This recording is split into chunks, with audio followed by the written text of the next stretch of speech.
Welcome to AI Unraveled, your daily strategic briefing. It is Thursday, March 12th, 2026. I'm your host, Etienne Newman.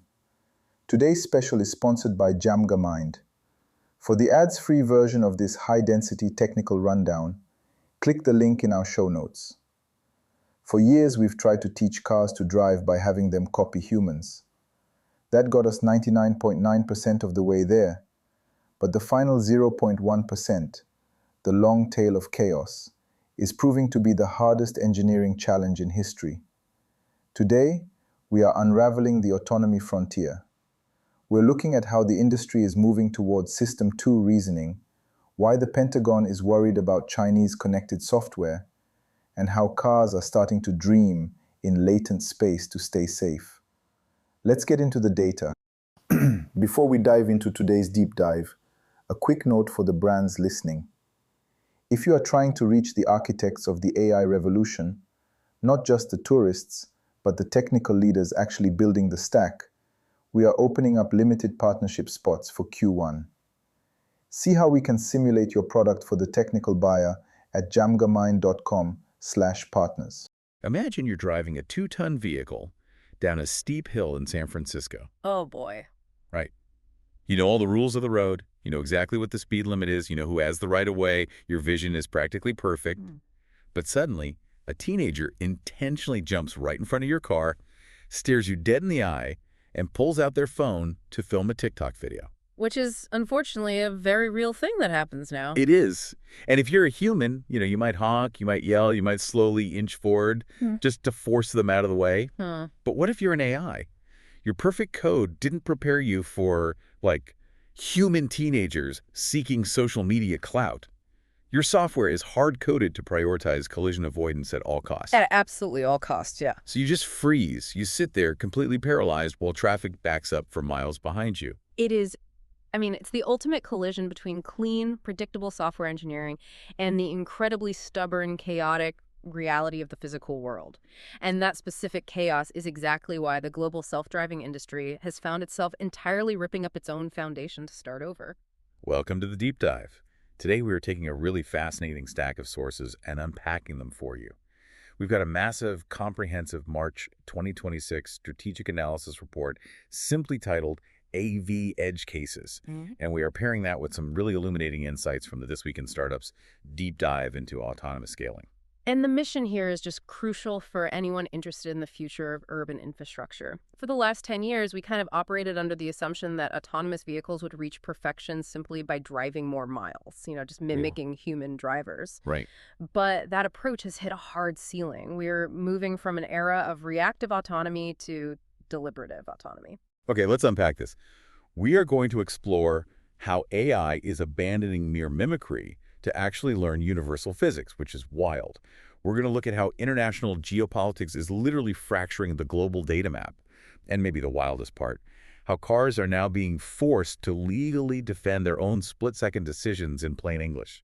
Yeah, that part is mind-blowing. But to understand why this massive paradigm shift is happening right now, in early 2026, we first have to look at the barrier the industry hit. It's called the 99.9% wall. Right, and we should give credit where it's due, honestly.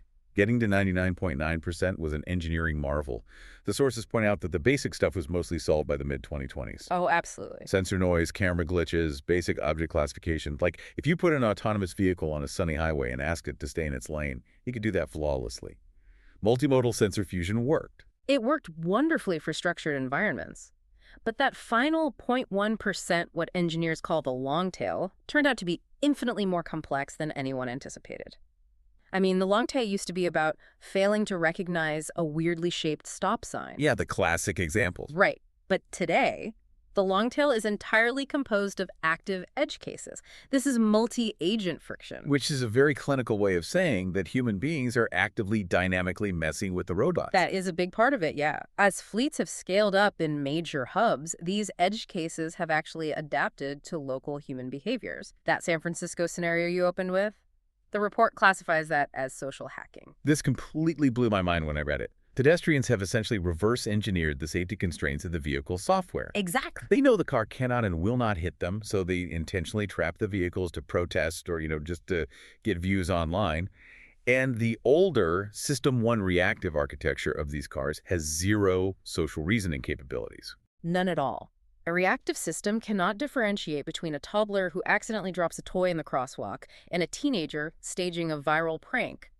The system only registers object in path, must stop, must not move until object is gone. Which just results in a state of permanent gridlock, requiring a remote human operator to intervene. Exactly. So that's the hurdle in California.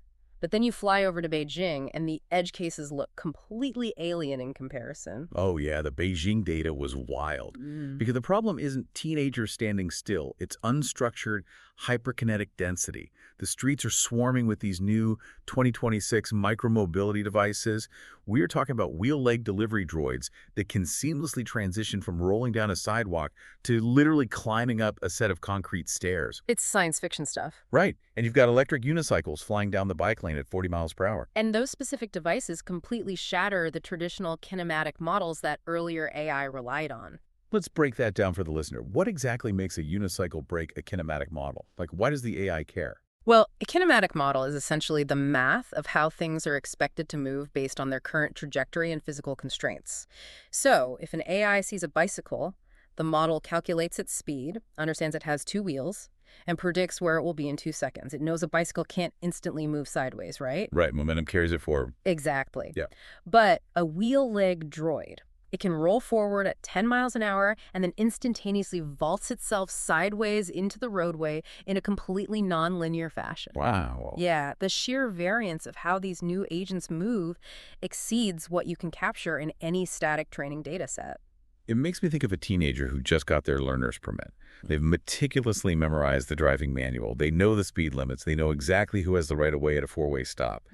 But they completely lack physical intuition. Yes. The moment someone pulls a prank on a 40-mile-per-hour unicycle in front of them, the rule book goes out the window and they just panic and slam on the brakes. Yeah, that is a perfect analogy.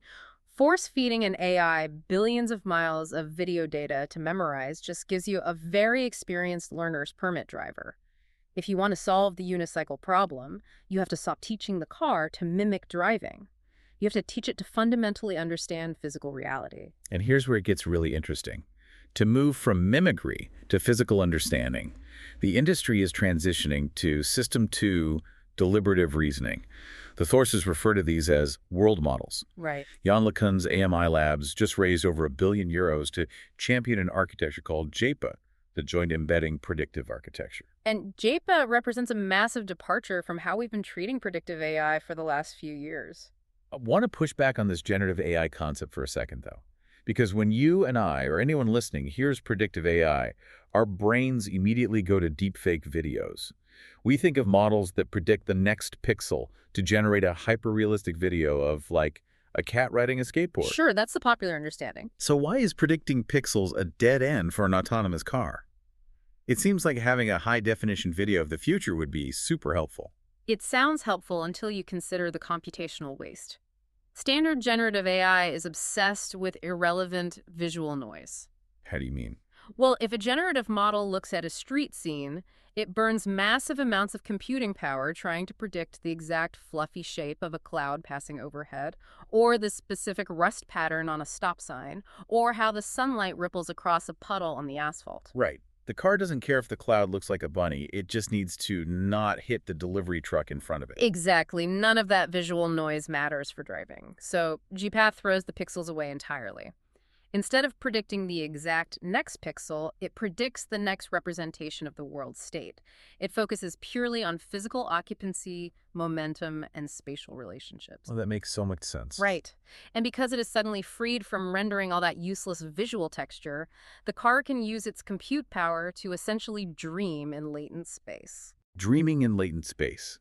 That sounds so abstract. Let's ground that. What does that actually look like inside the car's brain? Think of latent space as the AI's internal imagination, like a simplified mathematical sketchpad of the physical world. While you are driving, the AI is constantly fast-forwarding time in this sketchpad. So it's gaming out scenarios. Yeah, it is simulating millions of what-if scenarios in fractions of a second. What if that pedestrian trips? What if that unicycle swerves left? It tests out all these near-miss collisions internally, figuring out the physics of the outcome before anything actually happens on the real asphalt. And according to the research, this dreaming process is the silver bullet for one of the oldest problems in autonomous driving: visual occlusion. Oh, the child behind the car problem. Exactly. In the old days, if an autonomous vehicle was tracking a car and that car drove behind a large truck, the AV would suffer what engineers call a macro hesitation. It would lose line of sight, essentially forget the car existed, and then slam on the brakes in surprise when the car emerged from the other side of the truck. Which is terrifying as a passenger. Yeah. But that happened because earlier neural networks lacked a basic human cognitive trait: object permanence. If a ball rolls behind a couch, you know it's still there. Right. The old AVs didn't. But System 2 reasoning fixes this using something called temporal transformers. How do those work? A temporal transformer allows the car to maintain a continuous 10-second buffer in its memory. It holds the past, present, and predicted future in a single four-dimensional memory state. Okay. So when that car disappears behind the truck, the AV doesn't just remember it was there. It calculates its mass, its velocity, and its momentum, and accurately predicts exactly where and when its front bumper will reappear from behind the truck. But wait, we are talking about allowing a car to continuously dream in a mathematical sketchpad, simulating universal physics, holding 10-second 4D memory buffers in real time, all while trying to navigate a swarm of unstructured wheel-legged droids. God. Doing that locally, inside a moving vehicle, sounds incredibly, overwhelmingly compute-heavy. It is staggering. You're hitting on the exact reason why this transition to System 2 deliberative reasoning is forcing a massive bifurcation in the industry, starting right down at the silicon level. Through a silicon shift, we see this crystallized in Tesla's transition to full self-driving versions 13 and 14 in early 2026. By moving to this physics-aware world model, version 13 achieved a 95% reduction in disengagements. The car had to hand control back to the human 95% less often. That kind of leap is monumental. And a core mechanism driving that improvement is the shift to Occupational Networks 3.0, which utilized something called 8x high-resolution voxelization. Okay, let's make sure we define that clearly. A voxel is basically a 3D pixel. It's a block of volume in space. Right. In the past, if an old AI saw a shredded piece of semi-truck tire in the middle of the highway, it would try to match the shape of that object to a labeled 2D image of a tire in its database. If the shred was totally mangled and didn't match the label, the car wouldn't know what to do. Because it only understood labels, not matter. High-resolution voxelization changes that entirely. The AI simply maps the physical volume of the space in front of it. So it doesn't care about the label. It doesn't need to know what the debris is at all. It doesn't need to label it a tire shred. It just understands that solid physical matter is occupying a specific grid of voxels in its path, and it routes a path around that matter. But achieving that high-resolution 3D mapping introduces the compute barrier. You need serious hardware to process that much volume. That's why the new FSD version 14 is actually bifurcated. Yes, this is a big deal for consumers. If you own an older vehicle running hardware 3 chips, you're out of luck. You only get version 14 Lite. To run the true, full System 2 world model, you need the new AI4 hardware. You need the 5-megapixel cameras, and you need 5 times the perception bandwidth just to feed the processor. And keep in mind, we are only talking about the hardware inside the vehicle there.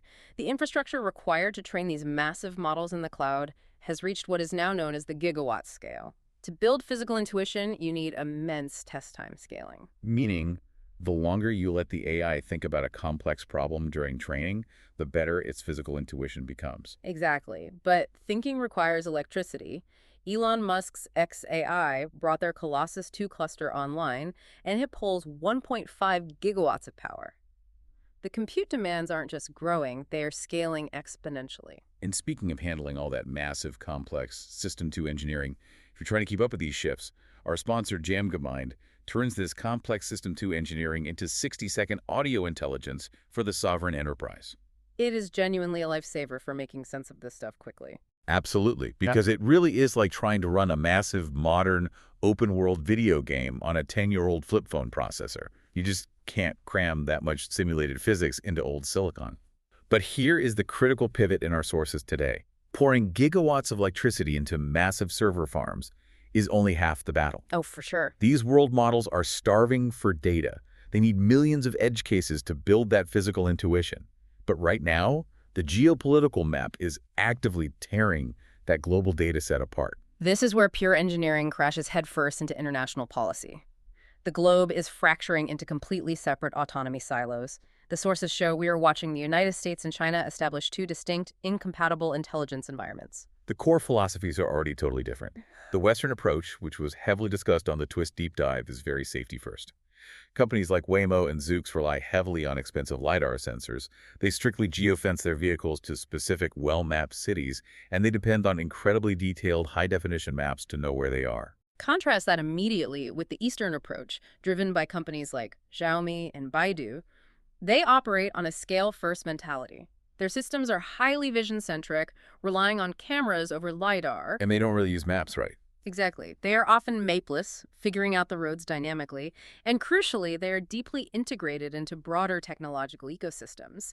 Xiaomi, for instance, is testing humanoid robots on their EV assembly lines, and they're using the exact same underlying AI models for the robots as they use for the cars. They are transferring physical lessons from a factory floor directly to a sedan on the highway.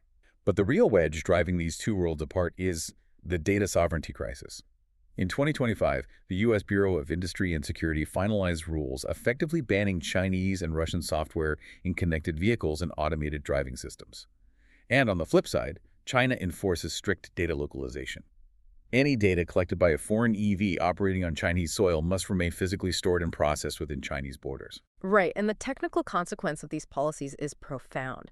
Because these massive, rich data sets cannot be legally shared or cross-pollinated across borders, an AI model trained to perfection on the steep hills and social hackers of San Francisco is legally and technically blind to the unstructured swarms of micromobility devices in Beijing traffic. Which introduces a massive contradiction. If the ultimate goal of these billion-dollar AI labs is to build a general world model that understands universal fundamental physics, doesn't geofencing the training data essentially give the AI a localized lobotomy? It's a great question. Like, if you want universal physical intuition, how does that work if your electronic brain is legally restricted to learning on only one continent? It restricts the AI severely. It creates massive blind spots. And when an AI is artificially blinded by localized data and it suddenly encounters a novel active edge case that it hasn't developed an intuition for, the inevitable happens. It makes a mistake. And in the physical world of two-ton machines traveling at high speeds, a mistake means an accident.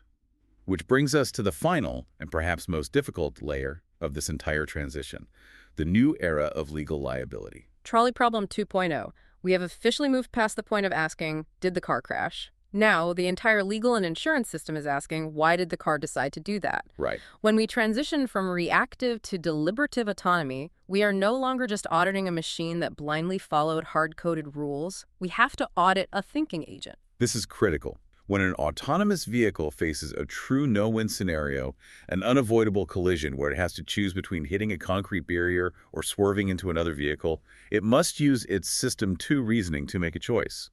But more importantly, for the company to survive legally, the AI has to generate an auditable causal chain explaining why it made that choice. This is known as the reasoning trace. And to do this, the industry is leveraging vision language action models, like Google's Gemini robotics. But how does that actually work? How does a car take the complex math of its latent space and explain itself to a human lawyer? The vision language action model acts as a translator between the physics engine and human language. After an incident, the system looks back at the high-dimensional mathematical weights it used to make the decision. The latent space math. Yeah. It sees that the left path had a 90% probability of a severe kinetic impact, while the right path had a 40% probability of a minor impact. The model takes those dimensional weights and maps them directly to linguistic tokens. So it generates a natural language report. It literally outputs a sentence like, I detected a pedestrian on an unavoidable collision path. I maximized braking force, and I identified the leftmost lane as the path with the lowest predicted impact energy. Therefore, I initiated a swerve. Precisely. The AI is producing a logical, step-by-step defense of its actions. The industry uses the ALICE World V benchmark as the gold standard for testing this, evaluating how well these agents can reason through multi-step decisions and explain themselves. And this level of auditability is really the only way the insurance industry can survive this transition. Which brings up how insurance is reacting to all this. Insurers like Lemonade are already offering up to 50% discounts for drivers using supervised System 2 full self-driving. Statistically speaking, the data proves these physics-aware models are significantly safer than human drivers. I mean, they don't text, they don't drive drunk, they don't get tired. But there is a massive catch. As the car does more of the deliberative thinking, the liability entirely shifts from the human behind the wheel to the algorithm itself. We are entering the era of agentic liability. Right, the financial burden of responsibility for these split-second decisions moves directly onto the balance sheets of AV manufacturers. If the AI agent makes the wrong choice, the enterprise pays for it. Exactly. So the black box flight recorder of the future doesn't just record your speed and steering angle, it actually speaks English and defends its own thesis in a court of law. The manufacturers are putting their money exactly where their math is. What is truly fascinating about stepping back and looking at all these sources is seeing the realization across the entire industry. Simply strapping more cameras to a chassis or driving more test miles to collect more visual patterns was never going to be enough to solve the final 0.1% of driving. And just wasn't scaling. No, they had to fundamentally redefine what the car is. The vehicles rolling off the line today are no longer just sensor platforms matching patterns. They are thinking agents equipped with physical intuition, navigating not just roads, but complex social and geopolitical landscapes. It is an incredible leap forward in engineering. And as we wrap up, I want to leave you with one final thought to mull over. Buried deep in the technical requirements of the AV Edge Cases report is a mention of the 6G V2X concept, vehicle-to-everything communication. Oh, this is the really wild stuff. Right. Under this upcoming 6G paradigm, engineers are building a collective intelligence layer. Imagine a near future where this digital nervous system is fully operational. If just one autonomous vehicle somewhere in a city encounters a totally bizarre, unprecedented edge case, like a burst water main suddenly opening a massive sinkhole in the road, and it uses its System 2 reasoning to safely navigate around it. It doesn't just keep that hard-earned physical intuition to itself. Exactly. It instantly uploads a latent update to the network's edge node. That node then pushes the update down to every other car in the vicinity, instantly vaccinating the entire fleet against that specific physical anomaly. It's a literal hive mind. Think about what happens when millions of cars share a perfectly synchronized hive mind understanding of universal physics, constantly learning from each other in real time. Eventually, the most unpredictable, messy, and dangerous edge cases on the road won't be construction zones. And they won't be teenagers pulling pranks on 40-mile-per-hour unicycles. No. They will be us, the remaining human drivers. A sobering thought for anyone still holding on to their steering wheel. Thanks for diving deep with us. That concludes our special report on the transition to physically grounded AI. The signal for today is physics trumps pattern matching. Success in 2026 isn't about miles driven. It's about the robustness of the world model. This episode was made possible by JamgaMind. Until tomorrow, keep unraveling the future. And before you go, if your company is building the tools that power the workflows we talked about today, I'd love to showcase them to this audience. We don't just run ads, we build technical simulations that prove your value. Let's build something together. Visit jamgamind.com/partners to get started. Until next time, keep building.